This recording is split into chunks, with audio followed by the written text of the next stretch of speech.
Street Fighter V, The Life and Death of Charlie Nash, is a Street Fighter comic published by Udon. As the title suggests, this is Udon's first Street Fighter V comic. It covers Charlie Nash, his past, including his military career, and encounters with Guile, but also every instance of him dying, up to including Street Fighter Alpha 3, as well as Charlie's shadow persona.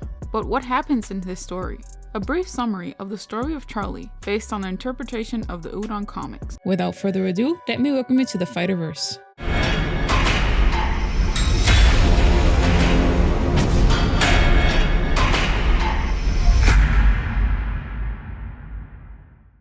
He prides himself on being a calm and confident fighter, sometimes to the point of being arrogant, with a strong sense of justice. In this issue of the Udon comics, and stated by Street Fighter fandom, Charlie is wandering through the desert until a helicopter finds him. Inside the helicopter appears Colin and Urien, who says that they had been looking for him. Charlie thought that he had been forgotten and lost forever. Colin tells him that a great warrior like him can never be forgotten, and that they came to take him by welcoming aboard the helicopter. Charlie was feeling confused, and he didn't know why and how long he had been wandering in the desert.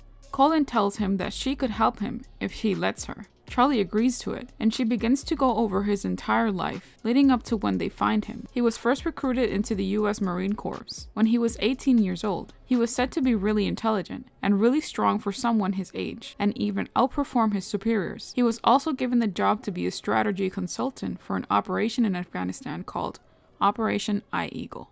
They wanted Charlie to work behind closed doors, but he preferred to be in the battle. He led the charge in Afghanistan and discovered that Shadow Lu was smuggling the weapons to terrorists. After this successful mission, Charlie would then join the US Air Force the following year, and he would later meet his future best friend Guile. Charlie would take Guile on the more dangerous missions to uncover what Shadow Lu was doing. They discovered a Shadow Lu laboratory and that they were using psycho power to do mind control, and he found the Marines used as Shadow Lu test subjects. When Charlie and Guile rescued the Marines and took them back home, one of the Marines pressed a button in his thumb and self-destructed. As Colin was telling the story of Charlie's time in the US Air Force, Charlie became more confused. Colin asked him if he wanted her to stop. She would, but he wanted her to finish the story. Charlie's next mission was traveling to Japan, gather more information about Shadow Lu. When the base was self-destructed, he would find Abel and rescue him. Charlie vowed he would do everything he could to bring Shadow Lu to justice once and for all. He would return to the Middle East to gather more intelligence. He found a man who worked for Shadow Lu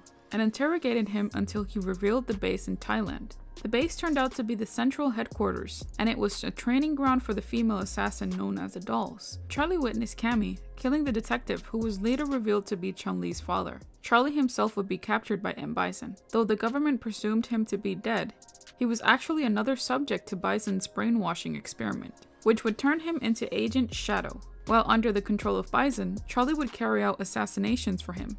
This would eventually lead him to Chun-Li and Guile, who he unwillingly attacked. Guile snapped him out of it by giving him back his dog tags. When Charlie came to his senses, he joined Guile and Chun-Li on their mission to stop Bison, but he was shot down by a helicopter piloted by Bison. Charlie was believed to be dead, and Guile was ready to avenge him. While Chun-Li and Guile fought back Bison in a losing effort, the psycho power within Charlie would revive him, and he fought Bison alone. Knowing that his life was coming to an end, he destroyed the cliff and plunged himself and Bison into the sea. Colin then states that he was then dead. This would disturb Charlie to where he lashed out at Colin, but then he was restrained by Urien. Colin tells him that his body was dead, but not his mind. The psycho power was keeping his brain and memories alive. Charlie then asked her, if he's dead, then how did she find him in the desert? She then revealed to him that she works for the secret society, and that they recovered his body and took it to their lab. The whole helicopter was just an illusion, and that she was simply talking to him mentally. She tells Charlie that he has a second chance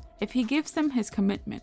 If he would refuse, then he would once again go back to wandering the desert. Before leaping out of the helicopter, Charlie states that when he became a soldier, his life was never to his command. He swore to protect everything under God's creation, and turned himself over to his duty. After Charlie left the helicopter, Urien asks Colin if this would work. Colin tells him that it will, since Charlie is willingly allowing them to control him, whereas Bison tried to force it. She then says that a mind can be controlled when it agrees to be controlled. The comic ends with Charlie awaking in their lab, and his body reconstructed while Guile is overlooking him. We found the comic to do justice to Charlie's backstory, or at least make sense of what Capcom initiated with their character stories. Udon always does its best to bring sense into the character development and background story to their own form and interpretation. You guys should definitely pick this comic up. We really loved it. We think you would love it as much as we did.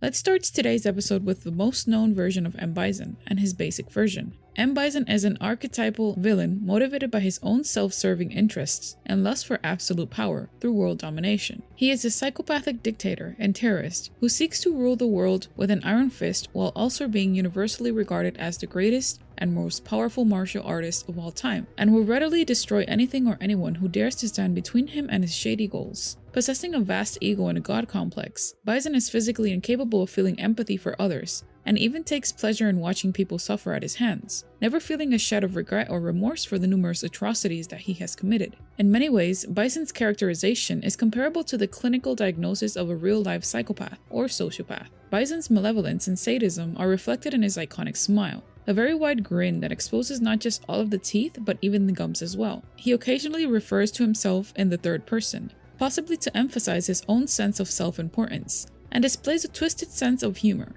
as well as a business before pleasure attitude. In the games, M. Bison fights with a self-taught style using the psycho power. His general attire consists of a red military uniform with large silver shoulder plates, wristbands, and shin guards. On his peaked surface cap is a skull insignia of his crime syndicate known as Shadow Loop. Bison 2, known as Vega 2 in Japan, first appearing as a non-playable boss in Street Fighter EX2, plus before becoming playable in Street Fighter EX3 as a secret fighter. This is the form M. Bison has taken after fussing with his second body. In Street Fighter EX2+, if certain conditions are met after defeating M. Bison, a second M. Bison surrounded by floating embers descends from above, merges with the defeated M. Bison, and then fights the player. The stage, which is a temple of ruins of some sort, changes to a black screen where streaks of energy rise from the ground, which is the same background used for meteor combos, as the battle takes place. In EX3, the requirements for reaching him have been made easier, along with the difficulty of facing him in battle, as he no longer has infinite SC energy, although he will still have a full meter right off the bat. He retains the variations of the Psycho Cannon, but can only charge them to regular size. Bison 2 also tends to be far more aggressive than his normal counterpart in all the titles he appears in, and makes frequent use of his teleporting ability. Shin Bison, also known as True Bison. This is the form M. Bison takes while it's going all out and utilizing his full potential. Shin Bison is very much similar to regular M. Bison in terms of appearance, except with a different palette for his skin and outfit. His uniform is white with turquoise shoulder pads and anklets, and he has a zombie-like purple skin tone. He is also physically larger than the normal Bison. Shin Bison can only be fought once the player has accumulated a high enough score, which can only be accomplished by means of acquiring numerous perfect victories, and by winning matches using a meteor combo, meteor tag combo, or a critical parade as often as possible. He is also unplayable unless third-party cheat devices are used, as he is quite unbalanced in terms of gameplay, and even has an unlimited amount of energy in his meter. In EX3, he is different from the regular Bison in Bison 2, in that his movements are faster, and his attacks have less delay in recovery time, and can be changed as if he was in a permanent Excel state. Super Bison is a powered-up version of M. Bison that appears in the arcade version of Street Fighter the movie, as the final boss in the game's secret tag team mode. He is fought in a nighttime version of the Temple Ruin stage. He cannot be selected unless cheats are used. Phantom Bison is a form M. Bison takes after his body is destroyed, his consciousness living on in an incorporeal form through psycho power. Phantom Bison looks nearly identical to M. Bison's appearance in his physical body, save for the fact that he is now a transparent shade of purple.